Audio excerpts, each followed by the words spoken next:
Welcome back to The Remedy. I'm your host, Dr. Rani Whitfield, family physician, entrepreneur, DJ, advocate for health equity. But today, I'm coming to you as a brother speaking to other younger and older brothers and sisters about something that doesn't get talked about enough. June is Men's Health Month, and we're leaning into a conversation we've got to normalize: men's mental health, especially among Black men. Let's talk numbers first. Men account for nearly 80% of all suicides in the United States. White men have the highest suicide rates overall, but rates among Black and Hispanic men are rising faster than any other group. In fact, suicide is now the third leading cause of death for Black men ages 15 to 24. Let that sink in. Our young men are dying, and many of them don't feel like they have any other way out. We hear that phrase a lot. Suicide is a permanent answer to a temporary problem. But let me say this as clearly as I can. That statement is not just unhelpful, it's harmful. When someone is in that much pain, telling them that the pain is temporary doesn't feel like comfort. It feels like dismissal. We don't need cliches, we need compassion. We tell boys to man up, but we never teach them how to open up. Let's go deeper. Men die by suicide nearly 4 times more often than women, in part because of the methods used. Over 50% of male suicides involve firearms. And here's another truth. Suicide attempts among Black adolescents rose by 73% between 1991 and 2017, the highest increase of any racial ethnic group. 59% of Black LGBTQ+ youth seriously considered suicide in the past year, and yet only 1 in 3 men who struggle ever get professional help, because we've been taught to tough it out, to suppress it, to power through it, to believe that suffering in silence is some twisted badge of honor. But we are not machines, we are men, and real strength is not hiding the pain, it's facing it. I am honored today to welcome today's guest, Gary Chambers. You know him for his boldness, for calling out injustice with the same intensity he calls people to action. He's been on the front lines, in the streets, in the halls of power, and he's not afraid to speak truth, even when it shakes the room. He made national headlines for lighting a Confederate flag on fire during the U.S. Senate campaign ad. He used his voice, his presence, and his pain to amplify the needs of the overlooked, the underserved, and the unheard, especially in his hometown of Baton Rouge.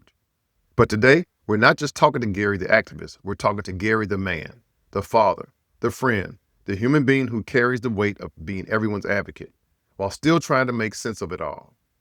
Gary has openly talked about experiencing suicidal thoughts, and I want to pause here because that takes a different kind of bravery. When you're the person everyone looks to for answers, admitting you don't have them all or that you've hit bottom, that's a powerful and liberating thing. But here's the truth. The pressure to be on at all times is real. When you're as visible and vocal as Gary, the world doesn't always give you room to rest. You're expected to show up, even when you're running on empty. His motto, do good, seek justice, is more than just a slogan. It's a mission, something that he lives by. But I often wonder, who's seeking justice for Gary? Who's checking in on the ones doing the checking? I say all that to say, I care about Gary. Not just the public figure, but the person, the little brother, the man I call G-Money, because he's always delivered when I needed him most. And I worry about him sometimes because I know what it looks like to be the strong one in the room. So today we're holding space for the full story, not just the headlines. We're unmasking the struggle behind the strength. We're talking about the mental health, masculinity, fatherhood, and activism, and everything in between. Gary, first of all, thank you for being here. You didn't have to share your story about mental health with everyone. So what made you do it, brother? Like, why would you share that story with the world? For me, I don't wear it as something that I'm ashamed of. I was actually having a conversation with a friend of mine, just talking about life, and happened to share that nugget in there. She recommended, she said, you should talk about this. And I said, I will, because people are going through things every day. I'm not a superhuman individual. I'm somebody just like everybody else who has to deal with the challenges of life. I have not always had the tools to manage that well, not always had the emotional clarity in some of those Right. times. And so, for somebody who has been impacted by suicide, my mother died from suicide when I was 2 months old, and having that understanding that people didn't really have these conversations, there was not a space for us to talk about these things, wanting to give somebody else the ability to hear that there are people you may think are super strong people that have been in some of the most challenging times of their life and not always made the wisest decisions in those moments. Just trying to really give people something that they could lean on to know that they're not by themselves. Yeah, the mask is on a lot. I think I've worn it before. Actually, I have worn it before. I've done counseling in the past and trying to be that strong man. So I definitely understand that. Can you take us back to those moments? I think you were at 18 and 26 when you knew something wasn't right. What did struggling with your mental health actually look and feel like at that age? And now looking back on that, how would you reflect on it? I just didn't see a reason to live anymore. Wow. I didn't believe that I wanted to live. I remember when I was 18, I rode past the church, my Mhm. church. I looked at the sign and I told God that night, I said, I don't want to live, but if you have a plan for my life, let me live. Yes. And I did. And I had taken 4 bottles of pills that night. My uncle had a mental illness. I took some of his pills. I took a leave. And I was just like, I'm gonna clock out of here. My cousin actually knocked on the door. When he looked at me, he could tell something was wrong. Wow. And he immediately got my parents.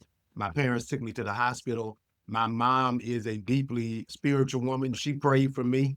But the things that really helped me were having a family around me that cared enough to tell me, we love you, we want you here.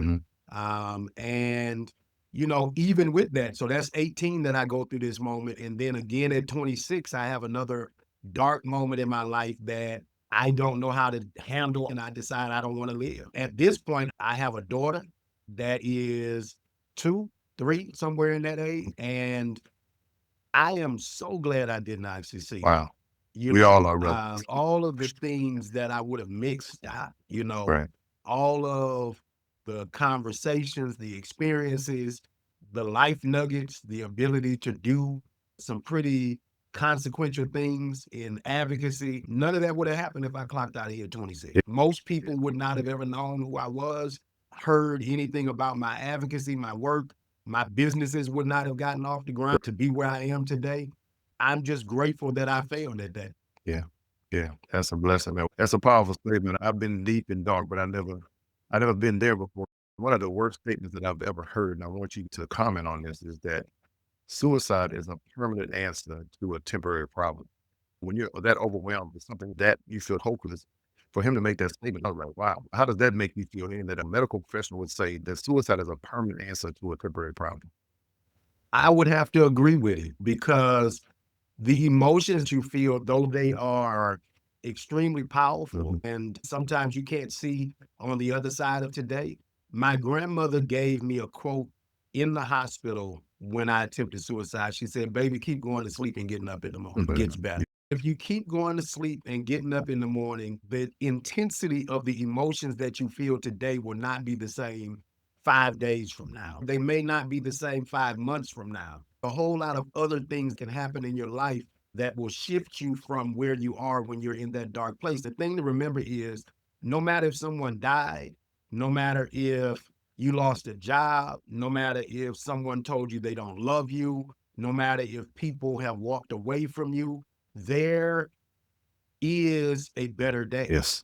There is a day that does not feel as heavy as this day. Mm. That does not mean you will not have days again that are challenging. You will, but once you overcome certain things, you then know that you have the tolerance. Once you build that tolerance to be able to go in and deal with more in life. If you go to the gym, the resistance of the weights gives you the ability to build strength. Right. When you overcome these things, you build strength through overcoming the challenges you feel emotionally. And then you have the tools. I got help though. Spiritual conversations, mental health conversations, and people who were willing to check on me. I was willing to be honest with people about the things that I felt. They were able to help me see that these are temporary situations. These may be circumstances that don't change. A death of someone you love is a circumstance that won't Right. change. Some relationships ending are circumstances that may not change, but your emotions or your viewpoint on those things does not have to remain the same. I think that sometimes we get to a point where we feel like to hell with all of it because the weight of all of those things is just massive. You mentioned family a lot, and we talk about faith and family, but what were those real anchors that kept you grounded when those storms came? My mother and my grandmother are probably the two people who were most instrumental in that time frame of my life, my godmother as well. And then my daddy, he would just walk past the room sometime and just say, "You all right?" The ability of this black man to just check on me. Sometimes he would walk by and just say, "I love you, son." That made me know. And I have a complexity because I have two dads. And so I had one relationship that was at the time strained with my biological father at 18. And then my uncle, who stepped into the role of a father, was there giving me a level of compassion that I did not get from the other side. Those people helped carry me through those things. And then getting a deeper understanding in my faith that even though some of these things happen, God has given me the fortitude to overcome, that I have the ability to dig into a deep place within and find answers that I didn't believe I had before, and trusting that these people around me are sincere when they tell me they really love me. Sometimes when you're in a challenge, you're not really hearing people, especially people who are really close to you. You think in your head, this is what they're supposed to say. Right? You just telling me that because you're supposed to tell me that. You here because you're supposed to be here. But the reality is they don't have to be. They could do something else with that time, but they chose to tend to you, to take that time to care for you. Believe people when they say those things. And that random text, that random phone call that comes through when you going through it, it could be from you, it could be from Cleve, my mom, they just checking in, doc, you good, ain't heard from you in a while. Sometimes little texts can be life changing for a person. They could be at that moment, at their end when they get that text message, like, wait a minute, but just to stop you. So I'm trying to give flowers to everyone now. I've lost people and being in medicine, we lose people all the time. I just visited one of my patients, 105 years old. And it was truly a blessing to spend time and talk to her about things that, she even mentioned, I mentioned that I was going to be doing this episode with you, and I asked her about suicide. She said, growing up, this woman lived from 1914 until today. Black folks didn't commit suicide back then. And if you did, it was a very unusual thing. But now we're seeing increased rates, not just in our men and women, but in our young children. So we do need those regular check-ins. One of the things I think is taboo in our community is therapy, especially men thinking this is weakness. Was there therapy that you said you got help? What do you think the benefits of therapy? Why was it important for you? And do you think that's something that we should be doing, advocating more in the community? I definitely think that therapy is a tool we should use. Yeah. I remember after the attempted suicide, I was going through something in my life, and one of my mentors, a former pastor, has been through some challenges in life when he had a political career. I called him one day and said, "I need to talk. I can't take it today. I'm in a bad space. I need to talk." And he called me. He said, "Meet me here, meet me in my office." We met for an hour plus. I cried, I talked, I got it all out. He said, "I'm going to make myself available to you to do this for an hour." Okay. But it gave me a space to sit with someone who had the skills and tools to assist me, someone I could trust and talk to give me the skills to be successful. I've also done traditional therapy with therapists because I believe that everything can't be solved through a spiritual lens, that there are things that we need clinicians to give us advice on, to give us counsel Right.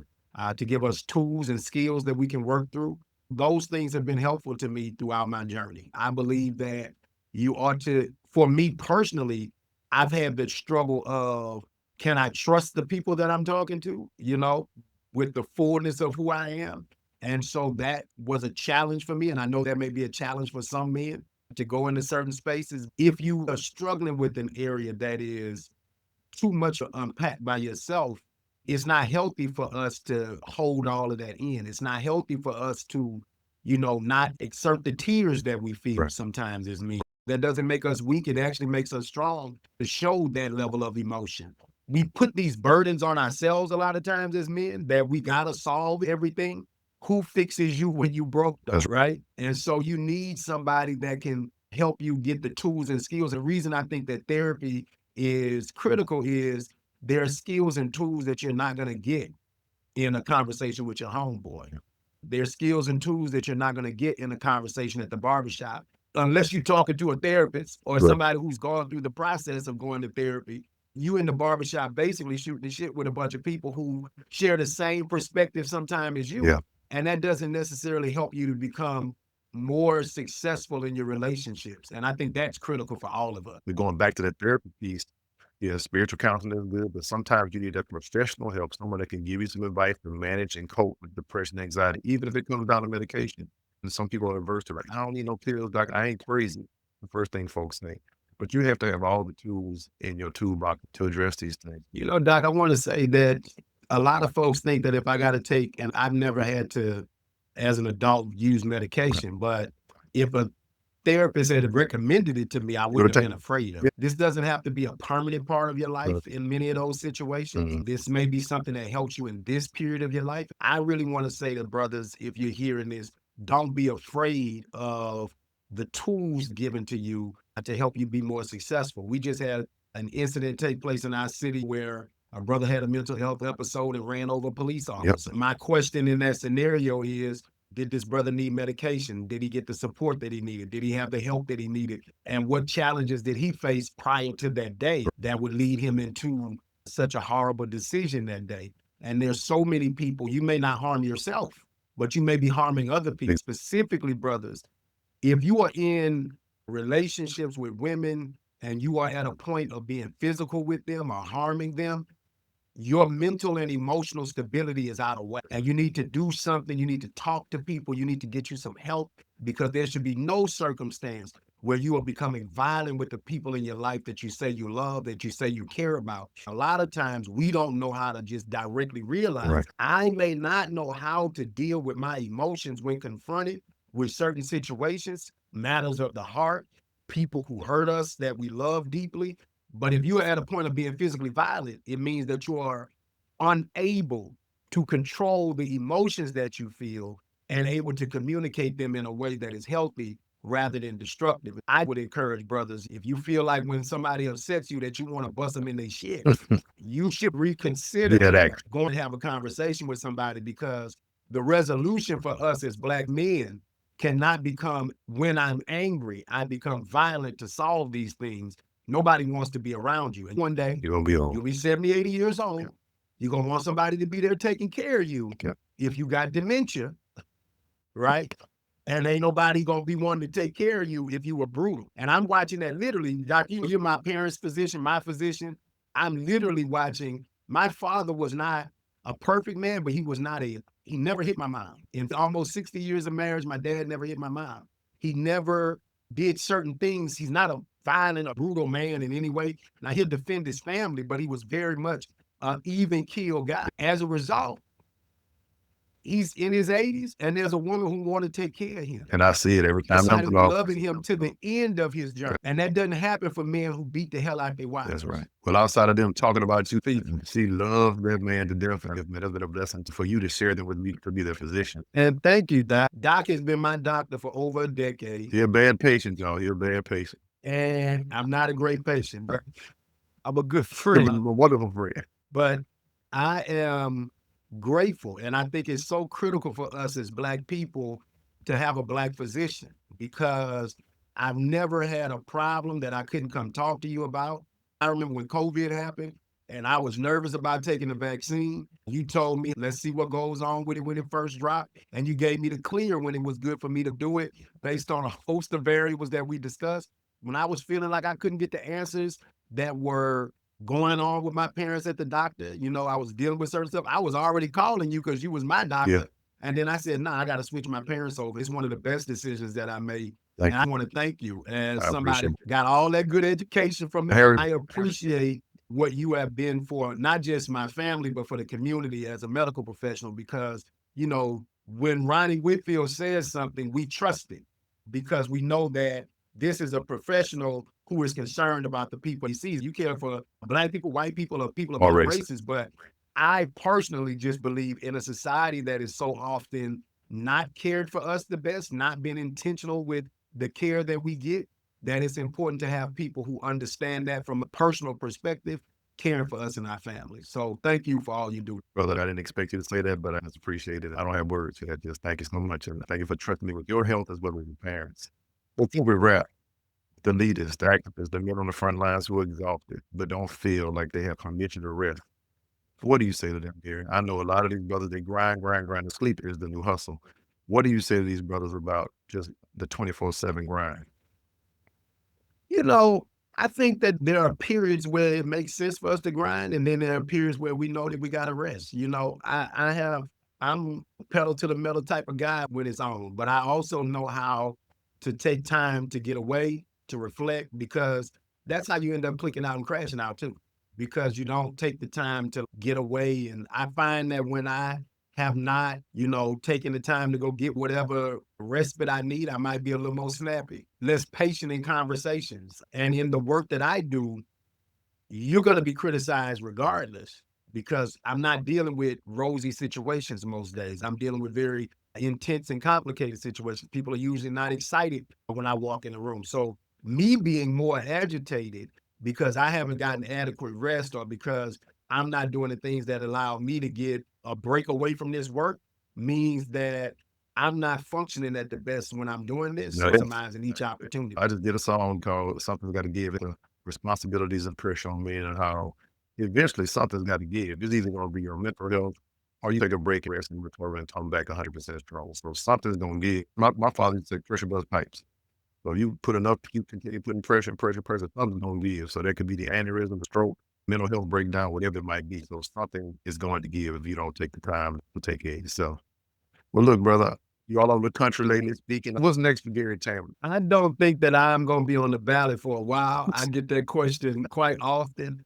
I am not focused on running. I am focused on educating our people more. The Civics for the People courses that I've started, I'm kicking those off in the fall at another level. All right. I really feel like as we go into 2026, into some of these midterms, it's critical that people are aware of what's going on. It's critical that people understand what each person does in these different roles, because sometimes people don't vote because they don't understand the power that a role has over their lives. Right. I'm working on a couple other projects and just excited about the life I get to live being Zoe's dad. Well, brother, I appreciate your time. I know you're busy, so you to take the time to give me this. It's powerful. We'll be sharing this with the world. This is one of these perpetual interviews I'm sure folks are going to watch over and over again. Shout out to Gary Chambers, giving you flowers where you stand, because I know you're doing a lot in this community. You've changed a lot. You've been very familiar. Y'all need money because he always comes through just like your day. Well, thank you so much, brother. Thank you, Doc. I love you back, Black man. All right, baby. Take care and we'll be in touch. Peace out. Later. Amazing interview. Again, that was Gary Chambers. Again, an amazing interview. That was Gary Chambers, unmasked, unfiltered, and unforgettable. If you heard something today that made you pause, that made you feel seen, don't ignore it. Say something. Text or call 988, the Suicide and Crisis Lifeline. Open up to your friend, a counselor, a pastor. You don't have to explain everything. Just say, I'm not okay. That's a complete sentence, and that's enough.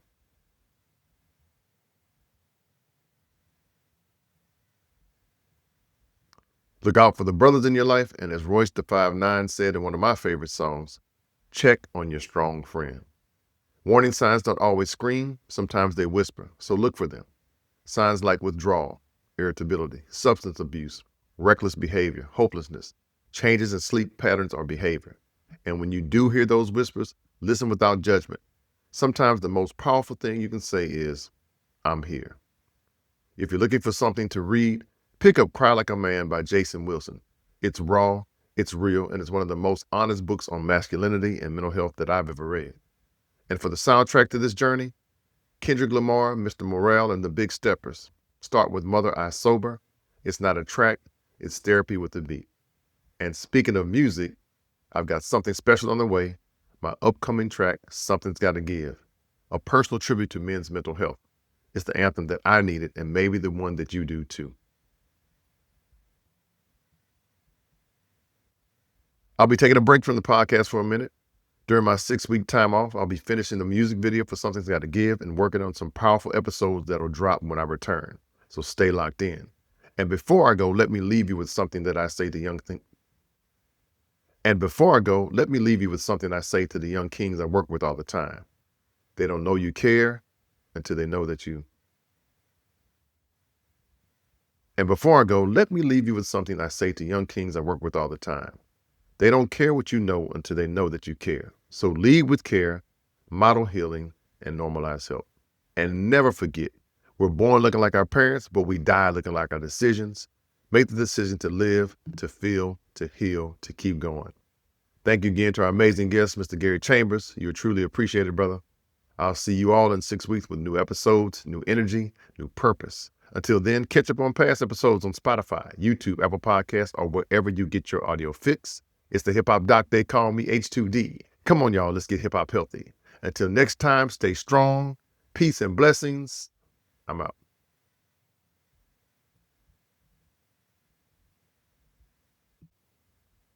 That was Gary Chambers, unmasked, unfiltered, and unforgettable. If you heard something today that made you pause, that made you feel seen, don't ignore it. Say something. Text or call 988, the Suicide and Crisis Lifeline. Open up to a friend, a counselor, a pastor. You don't have to explain everything. Just say, I'm not okay. That's a complete sentence, and that's enough. Look out for the brothers in your life, and as Royce the 5'9" hip-hop artist said in one of my favorite tracks, check on your strong friend. Warning signs for suicide and depression don't always scream. Sometimes they whisper. So look for them. Listen for them.